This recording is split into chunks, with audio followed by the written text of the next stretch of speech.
Hi guys, welcome back to our YouTube channel. ఈ రోజు మన డబల్ బెడ్రూమ్ అప్డేట్ అయితే వచ్చేసి మురహరపల్లి ఫ్రెండ్స్. ఈ మురహరపల్లి గురించి చెప్పాలంటే మీరైతే వీడియోలు అయితే పూర్తిగా చూడండి. పూర్తిగా చూస్తేనే మీకు అర్థమైంది. అలాగే వీడియో నచ్చినట్టయితే ఒక లైక్ అయితే కొట్టండి. లైక్ కొడితేనే కొంచెం మాకైతే ఎంకరేజ్ చేసినట్టు ఉంటుంది. అదేవిధంగా ఇంకా ఎలాంటి లేటెస్ట్ అప్డేట్స్ వచ్చినా కూడా మేమైతే ఈ వీడియోలు పోస్ట్ చేయడం జరుగుతుంది అనమాట. ఇంకా విషయంలోకి వెళ్ళే ముందు అయితే ఇప్పుడు మురహరపల్లి గురించి చెప్పాలంటే అక్కడ వచ్చేసి ఇంకా మీటర్ వర్క్ అయితే స్టార్ట్ కాలేదు. ఆ వైరింగ్ వర్క్ అయితే జరుగుతుంది అనమాట. అంటే మెయిన్ వైరింగ్ లోపల వైరింగ్ ఏదైతే ఉందో ఆ వైరింగ్ వర్క్ అయితే జరుగుతుంది.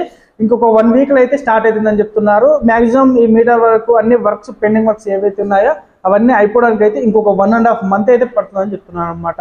కేవలం ఇక్కడ వచ్చేసి బడ్జెట్ ప్రాబ్లం అనమాట. ఇక్కడ కూడా ఇక్కడనే కాదు చాలా దగ్గర కూడా బడ్జెట్ ప్రాబ్లమే. అయితే ఇప్పుడు చూసుకున్నట్టయితే ఇక్కడ మనకి డ్రైనేజ్ వరకు అండ్ వాటర్ వరకు పైప్ లైన్లు అయితే ఏవైతే ఉన్నాయో అవైతే కొంచెం 50% వరకు అయితే అయిపోయాయి అనమాట. ఇక్కడ వర్క్స్ అయితే ఇదనమాట ఫ్రెండ్స్. ఇక్కడ అప్డేట్ అయితే లోపల ఏదైతే చిన్న చిన్న పెండింగ్ వర్క్స్ ఉన్నాయో కూడా ఇవి కూడా వాళ్ళైతే చేస్తున్నారు. వీలైతే తొందరలో ఇక్కడనే కాదు అన్నిది కూడా అయితే వీలైతే తొందరలోనే ఇవి అయితే కంప్లీట్ చేసి డబుల్ బెడ్రూమ్ లబ్ధిదారులకు అయితే అందజేద్దామని చూస్తున్నారు అనమాట. అదేవిధంగా కబోర్డ్ వర్క్ గురించి మీకు ఎవరికైనా కావాలనుకుంటే మాత్రం మాకైతే కామెంట్ సెక్షన్లో కామెంట్ చేయండి. ఖచ్చితంగా మీకు అయితే రిప్లై ఇస్తాము.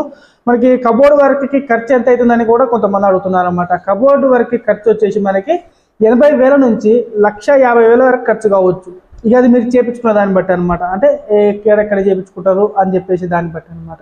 ఇది ఫ్రెండ్స్ మన ఈ వీడియో వచ్చేసి నెక్స్ట్ వీడియోతో మీ ముందుకైతే వస్తాను ఖచ్చితంగా.